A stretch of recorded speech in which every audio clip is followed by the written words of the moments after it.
My name is Dane, and this is a Dayne film. When I got into film and started collecting cameras, I found this, a Kodak Electrolite that takes 110 cartridge film. When my dad saw it, he said that was the type of cameras they had when they were kids. Fast forward a couple months, and my parents come back from a trip to the Philippines, and while they got me some film, like I asked, they also brought back the original 110 cameras they used when they were kids. So let's see if they work. Let's see, this one does crank and could advance film, but the shutter doesn't work, along with the flash. And this one, the Hanimex, it does crank, and hey, the shutter works too. But yeah, flash is still dead. Another Electrolite, let's see, crank, check. Shutter, check. Flash, dead. Well, 2 out of 3 for the shutters is still pretty good, and given the amount of yellow accumulated on the flashes, I'll chalk it up to that they were very well used. And it's cool to see the different features each camera has. Unlike the one I have, these 2 Electrolites have a lens cover that also locks the shutter so you don't accidentally take a photo.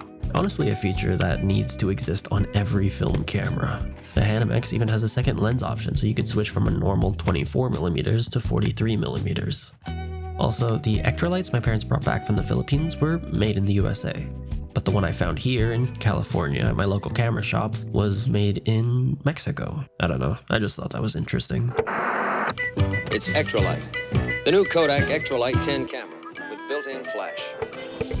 110 film was first introduced back in the 70s because consumers back then were apparently frustrated with how complicated it was to load standard 35mm film, and in practice cartridge film is pretty convenient. I've only used one roll of 110 film and I really liked the experience of using it. It's so pocketable and it has the ease of use of a point and shoot while also giving you the tactile satisfaction of advancing the shutter.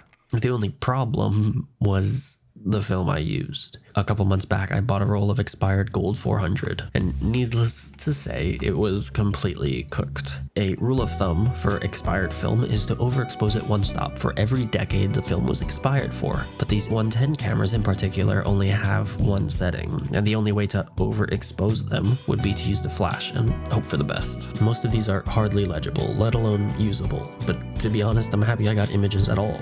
If you have or plan to get a 110 camera and want to use non-expired film, well, you're in luck because Lomography has been making 110 film since 2011, so I am definitely still going to use this camera.